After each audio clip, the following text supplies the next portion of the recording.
Et toute la gloire. Tu n'as pas changé, Seigneur Père, tu es le Dieu des temps et des circonstances. Seigneur Père, rien ne t'échappe. Et c'est toi qui as permis que ce temps soit comme ça. Et pour cela, nous voulons te bénir, Seigneur Père. Car tout concourt au bien de ceux qui aiment Dieu, qui soient bénis selon son dessein. C'est toi qui disposes de tout favorablement, Seigneur Père. Et cette heure est ton heure, Seigneur Père. Et glorifie encore puissamment le nom que nous adorons, ce nom de Jésus. Cet esprit, Seigneur Père, mon Dieu, mon roi, et des anges, et mon feu, Seigneur Père, cadrer les quatre coins de cette salle. Et que tout ce qui va se produire à cette heure, Seigneur Père, soit, Seigneur Père, mon Dieu, mon roi, actionné par ta présence au nom de Jésus Père. Et que tout esprit de distraction, Seigneur Père, sorte de ce lieu au nom de Jésus. Merci pour la bénédiction de tes enfants que tu apportes à cette heure. Le ciel qui est ouvert dans ce lieu, Seigneur Père. Tes anges qui montent et qui descendent, Seigneur Père, avec la prière de tes enfants. Que ton nom soit béni, que ton nom soit glorifié, que ton nom soit exalté dans le nom puissant de Jésus. Amen. Amen. La Bible dit, Jésus étant parti de là, s'en alla dans le territoire des Tyr et des Sidon. Il entra dans une maison, désirant que personne ne le sache. Mais il ne put rester caché. Car une femme dont la fille était possédée d'un esprit impur entendit parler de lui et vint se jeter à ses pieds. Cette femme était grecque, syrophénicienne d'origine. Elle le pria de chasser le démon hors de sa fille. Jésus lui dit, laisse d'abord les enfants se rassasier, car il n'est pas bien de prendre le pain des enfants et de le jeter aux petits chiens. Oui, Seigneur, lui répondit-elle, mais les petits chiens sous la table mangent les miettes des enfants. Alors il lui dit, à cause de cette parole-là, va, le démon est sorti de ta fille. Et quand elle rentra dans sa maison, elle trouva l'enfant couché sur le lit, le démon était sorti. Alléluia. Le thème de ce message est « Lâche pas la paix ». Oh, regarde la personne près de toi, dis-lui, ne lâche pas la paix. Ne lâche pas la paix. Oui, bien aimé, vous savez, c'est dans la faculté, c'est dans le caractère de l'homme de se décourager après plusieurs tentatives. Vous voyez, on essaie toujours, on essaie. Il y a des gens qui ont essayé, qui ont passé des examens une fois, deux fois, ils ont échoué, ils ont dit non, peut-être que ce domaine-là, c'est pas ma place, je préfère aller de l'autre côté. Alléluia. Donc, manque de persévérance quelque part, ils passent à côté de l'objectif que le Seigneur a fixé. Ou parfois, eux-mêmes, leurs propres idées, leurs propres pensées, leurs propres adjectifs, ils passent à côté parce qu'ils n'ont pas été patients. Alléluia. Dans ce passage, il s'agit d'une femme grecque, syrophénicienne, ce qui veut dire que c'est une syrienne. Elle n'était pas juive. Alléluia. Mais la femme avait un problème. Elle avait un enfant qui était possédé d'un esprit, d'un démon. Et le démon malmenait la vie de cet enfant-là. Au point que la maman ne savait pas où se vouer. Il n'y avait personne pour chasser ce démon-là. Mais elle a entendu parler d'un Jésus-Christ de Nazareth. Parce que le témoignage de Jésus se manifestait dans les contrées. Et les gens ont vu les démons qui étaient chassés. Les gens ont vu les paralytiques se lever, les aveugles voir. Donc ils ont dit, ah, sûrement ce Jésus est capable de faire quelque chose. Dès l'instant où elle a entendu cela, elle s'est dit, la solution à mon problème n'est pas ailleurs qu'en Jésus. Alléluia. Et elle-même savait qu'elle n'était pas juive. Alléluia. Mais un peu plus haut, la Bible dit que Jésus désirait se reposer quelque part. Pourquoi? Parce que quand on commence par le chapitre 7, Jésus a eu un problème avec ses sacrificateurs, ces personnes, ces docteurs de la loi. Pourquoi? Parce que les disciples de Jésus mangeaient sans laver la main. Et ça, c'était un problème pour eux. Comment est-ce que tu peux manger sans laver ta main? Donc, Jésus était tellement bouleversé par leur manière de réagir, de penser, que Jésus dit, vous prenez même la tradition humaine à la place de la loi de Dieu. Alléluia. Donc même parfois, même on met la coutume même dans l'église. À cause de la coutume, on oublie même les préceptes de Dieu. On favorise certaines choses de la tradition. Parce qu'au village, on doit faire chaque année, on doit faire les fêtes coutumières, on doit donner les offrandes à notre féticheur qui est là-bas. Donc tu oublies que cela, c'est de l'idolâtrie que tu es en train de faire sans te rendre compte. Alléluia. Pourquoi? Parce que c'est la tradition qui dit, mon père a fait, ma mère a fait, mes grands-parents ont fait, on va à l'église, mais on continue toujours à entretenir certaines choses de famille. Alléluia. Dis avec moi, il faut un changement. Il faut changer. Et sans t'en rendre compte, tu ouvres, tu crées des ouvertures, donnant accès à l'ennemi de contrôler ta vie. Et on va beau prier, on va beau jeûner, on va chasser les démons. Mais tant que ce côté-là n'est pas réglé, tu seras toujours influencé par l'ennemi. Parce que Jean 10 dit que le diable vient pour quoi? Il vient pour détruire, il vient pour anéantir, il vient pour exterminer. Mais Jésus dit, moi, je viens pour que mes brebis aient la vie, mais qu'elles aient la vie en abondance. Donc c'est ça la différence entre l'œuvre du diable et l'œuvre de Jésus. Alléluia. Et voilà le problème de cette femme. Elle a un souci. Son enfant est possédé par un démon. Quelle maman qui désire voir son enfant souffrir? Quelle maman qui souhaite voir son enfant? La plupart des mamans, c'est elle qui pleure plus même que les autres. C'est pas qu'on ne pleure pas. Mais elle a notre manière de se reposer, de se maîtriser. Alléluia. Mais quand c'est les mamans, la nuit, elle ne dort pas. Parfois, même petit papa de l'enfant, il n'arrive pas à dormir. Maman même ne dort même pas. Elle panique. La panique totale dans la maison. Elle commence à crier, qui va sauver mon enfant? Et au milieu de nous ici, il y a des mamans qui ont ce caractère que je veux bénir ce matin. Amen. Qui se soucient du bien-être de leur enfant. C'est pas méchant, c'est normal parce que tu as porté pendant 9 mois. Alléluia. Oh, mets ta main sur ton ventre, dis, je suis une main porteuse. Oui, bien aimé. Et je vais remercier Dieu parce qu'il a fait de toi une femme distinguée. Tu n'es pas n'importe qui. Peu importe que sur les témoignages qu'on peut avoir sur ta vie, Dieu a vu quelque chose de grand dedans de toi. C'est pourquoi l'enfant qui est né là sera quelque part un signe de distinction au milieu de sa génération. Amen. Oui, bien aimé, il ne faut pas regarder ton enfant en bizarre. Parce que ce que tu as porté là, c'est quelqu'un de... Amen. Alléluia. C'est le temps et c'est le temps. C'est pourquoi je te dis ce matin, ne lâche pas l'affaire. Et cette femme a laissé son enfant à la maison. Elle a laissé l'enfant à la maison. Tu as un problème, il n'y a pas de souci. Peut-être qu'elle allait voir les grands féticheurs du quartier. Certainement, elle allait consulter, chercher remède à gauche, à droite. Qui est-ce qui peut répondre à mes supplications? Mon enfant est en train de mourir. Pendant que les enfants, les jeunes de sa génération sont en train de jouer, son enfant est en train de souffrir, malmené par un démon. Elle n'a pas voulu cela, ce n'était pas son souhait. Peu importe là qu'on peut poser, on ne peut ne pas penser aux conséquences. Parfois. Ça arrive qu'on peut être maladroit dans nos actes, mais on ne souhaite pas le pire. Bien aimé, cette femme avait un problème. Elle n'était pas heureuse. Son avenir, la fille qui va s'occuper d'elle plus tard, est zézin. Cette femme qui doit être dans son foyer, qui a couché là-bas, malmenée par un démon. Elle aussi, l'avenir est pour elle aussi. Mais le démon malmène la vie de cette fille. Et la maman dit trop, c'est trop. J'ai entendu parler de quelqu'un qui chasse les démons. J'ai entendu parler de quelqu'un, quand il passe quelque part, il y a des transformations qui se font automatiquement. Et en ce nom-là, il y a la vie. Tu ne peux pas rencontrer ce Jésus-là et puis repartir comme tu es venu. Non, non, non. Parce qu'au milieu de cette foule-là, il y avait des personnes qui savaient qualifier Jésus, qui savaient reconnaître la plénitude de sa grâce. Et il pouvait l'appeler en fils de David. Aie pitié de nous. Alléluia. C'est pourquoi ce matin, dis avec moi, fils de David.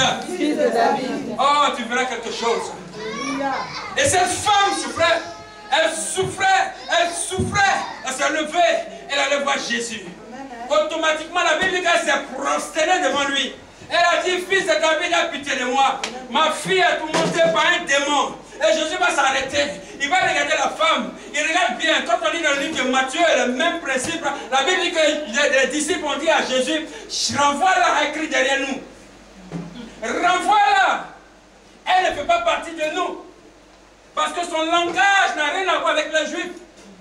Le langage des Syriens, quand on arrive dans une ville, par rapport à nous, par exemple, qui sommes originaires de la Côte d'Ivoire, de l'Afrique, dans le bas-fond de l'Afrique originale, on n'a pas le même accent que les gens qui sont nés ici. Nous, on marche sur le mot. Mais quand tu les entends parler, tu sens qu'il y a une distinction. Mais quoi que maintenant, nous avons passé le temps dans cette nation. Quand on arrive dans notre... L'accent change quand même, hein, s'il vous plaît. Alléluia. Tu l'entends, on va dire, eh bon, il faut laisser ça, c'est d'accueil, bon, rien. Et puis tu sais que quand tu ce langage, quand tu le parles dans ton pays natal, là, ça passe très vite. On dit oui, ça il est de chez nous. Ouais. C'était les notes. Alléluia. Mais ici, tu vas rentrer dans un bureau comme ma soeur rentrait tout à l'heure. Sonia qui dit ne peut pas le dire. Madame, comprenez-moi aussi, mon appel c'est comme ça. On dit toi-même ton anglais, mais tu peux parler d'anglais. Alléluia.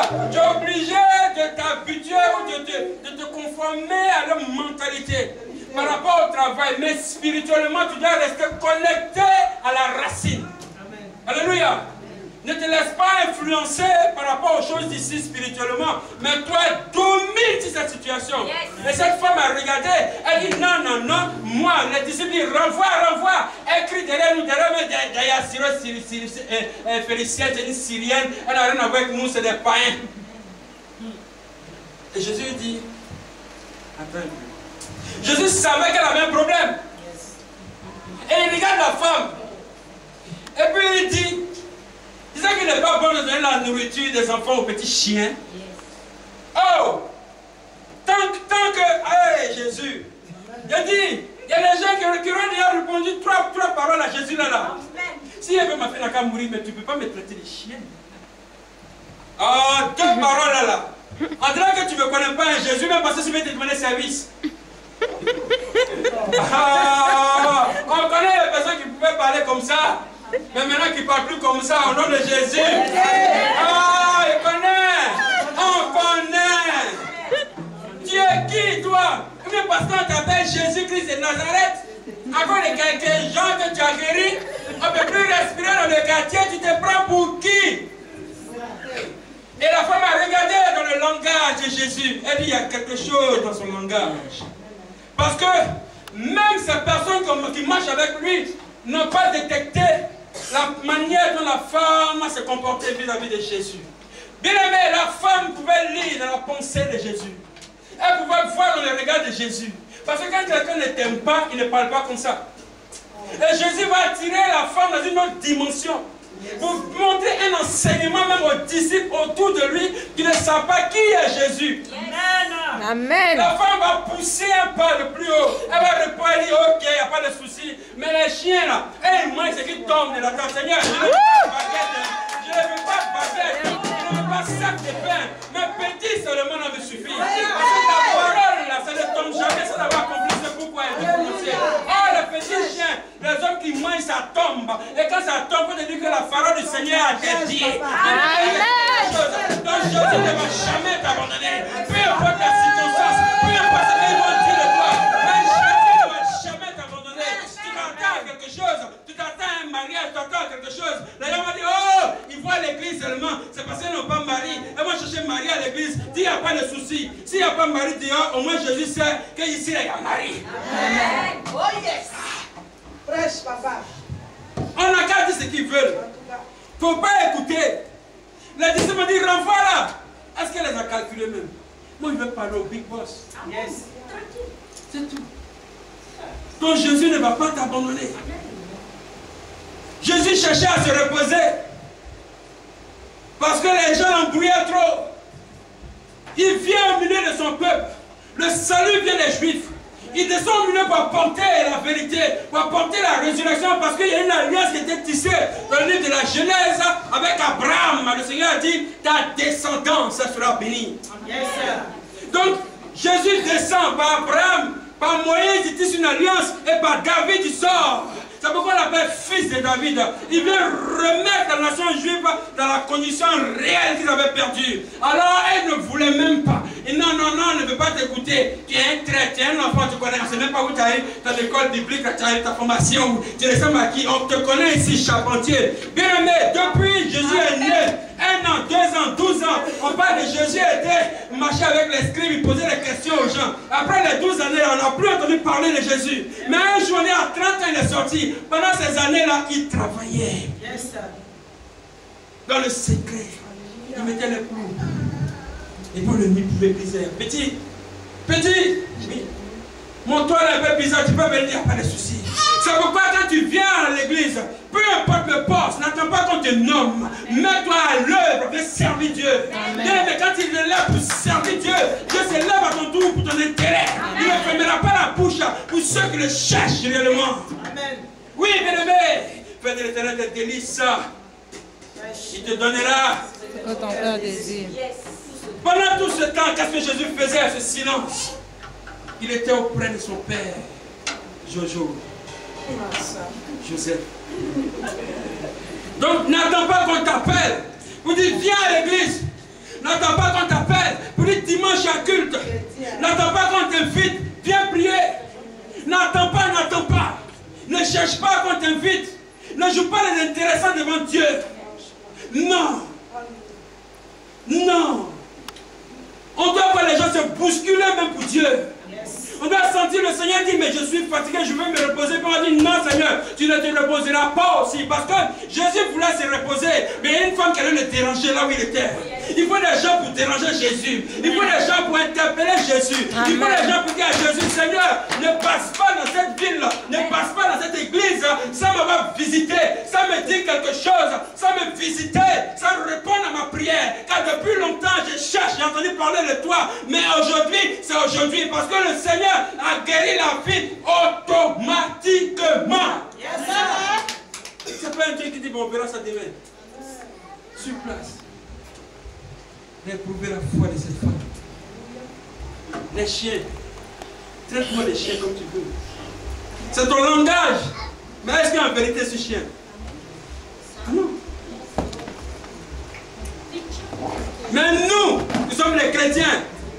On a la facilité de lâcher l'affaire. Premier jour, deuxième jour. C'est vrai que le Seigneur ne répond pas automatiquement parfois à nos prières. Ce n'est pas tous les jours qu'il répond tac au tac. Parfois il répond mais il met du temps. Ou parfois il nous a déjà exaucés, mais on ne sait pas qu'il nous a exaucés. C'est pourquoi dans Matthieu 7,7 il dit demandez et on vous donnera. Frapper, ça veut dire qu'il faut continuer encore à frapper. Continue toujours, ne t'arrête pas. C'est pas parce que tu as fait une prière aujourd'hui que tu n'as pas vu la réponse, que tu dis le Seigneur ne m'a pas écouté. Il te regarde, il veut voir un peu l'état de ton cœur, il veut te faire aller dans une autre dimension. Va un peu plus haut, parce que cette femme a décidé d'aller un peu plus haut avec Jésus. Jésus l'a emmené un peu plus haut pour voir un peu jusqu'à où elle est capable de se battre pour l'intérêt de son enfant. Toi, qu'est-ce qui motive ton cœur? Quand tu te réveilles la nuit, quand tu te réveilles le matin, qu'est-ce qui bouscule ton cœur? Qu'est-ce qui t'empêche de dormir? Laisse-toi pour cela. Tant que tu ne veux pas l'exaucement, ne lâche pas la robe de Jésus. Amen. Il faut le faire. Il faut le faire. Il faut le faire. C'est pourquoi Jésus cherche des personnes. C'est le temps. C'est le temps de l'élection. Ce n'est plus la sélection. On nous a tous sélectionnés. Mais c'est l'élection maintenant. Il faut quelqu'un qui va se démarquer de cette foule. Pour dire, Seigneur, Bartimée a regardé cette foule. Tout le monde disait, oh, tais-toi. Tais-toi, aveugle. Sale aveugle.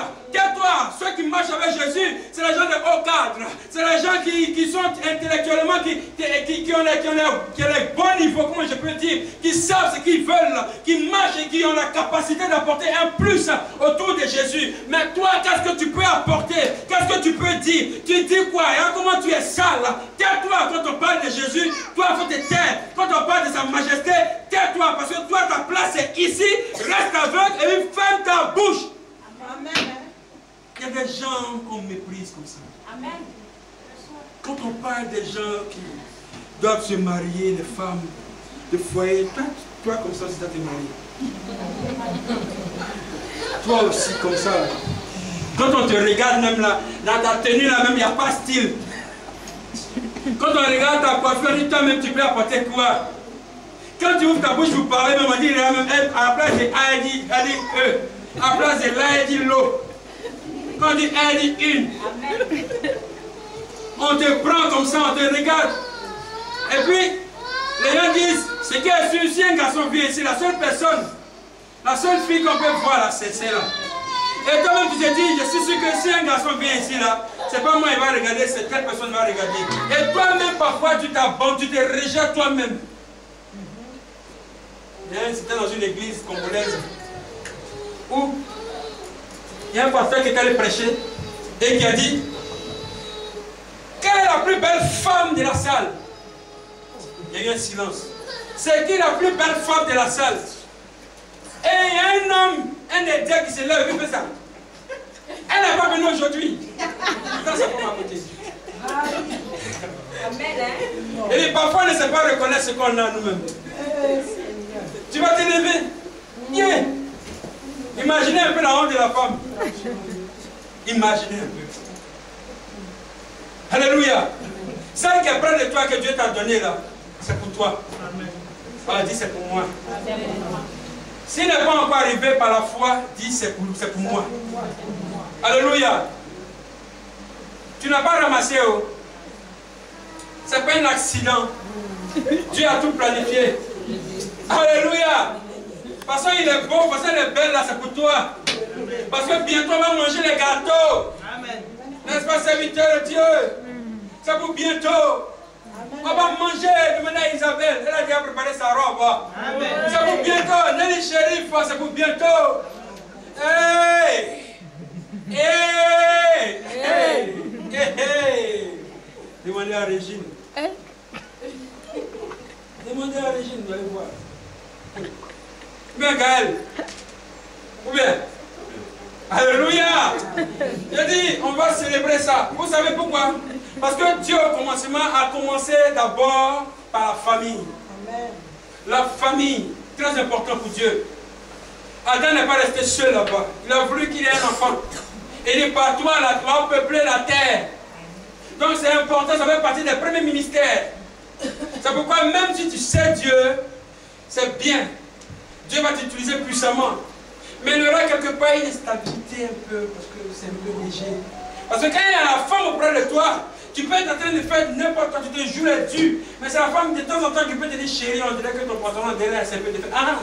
Tu vois non? C'est là qu'il peut te dire, peut-être t'arrêter pour dire ah! Mais si quelqu'un d'autre te dit, tu dis il n'y a pas de problème, il faut regarder ce qu'il y a sur moi, j'avance. Alléluia! Alléluia! Mais revenons un peu dans ce contexte, bien aimé. Je veux nous encourager. Cette femme n'a pas négligé l'intérêt de son enfant. Il faut que toi aussi pour ton enfant, ne ferme pas la bouche. Oui, bien aimé, il ne faut pas te taire pour l'intérêt de ton enfant. N'attends pas qu'on t'appelle pour te dire hey, ton enfant est gravement malade. C'est là que tu vas commencer à dire oh, tu peux prier pour moi, tu peux prier mon enfant. Non, non, matin, midi et soir, continue à prier, c'est comme des cachets. Prie pour ton enfant. Prie pour l'avenir de ton enfant. Parce que de toute façon, tu es en train de prier pour l'enfant. C'est comme ça que quelqu'un aussi a prié pour toi avant. Toi, à ton tour, assure l'avenir de tes enfants en les confiant à Jésus. Mais ne pense pas à toi seul. Ne soyons pas des parents égoïstes. Quand on dit venez à l'église, prenez vos enfants, allons servir Dieu. Peu importe. Mais ne raisonnons pas nous-mêmes. Voilà pourquoi Jésus a dit la tradition des hommes. Ésaïe a dit, mon peuple honore les lèvres, mais le cœur est détourné. Non, il faut être authentique avec Jésus. Tes enfants doivent savoir que papa et maman prient. Ils doivent savoir que quand papa prie, on doit se taire. Ils doivent savoir que quand on est à table, on doit prier. Il y a des petites choses qu'il faut enseigner aux enfants. Enseigne-les, c'est marqué dans la parole. Ça va être quelque chose qui va les aider plus tard dans l'avenir. Yes. Alléluia.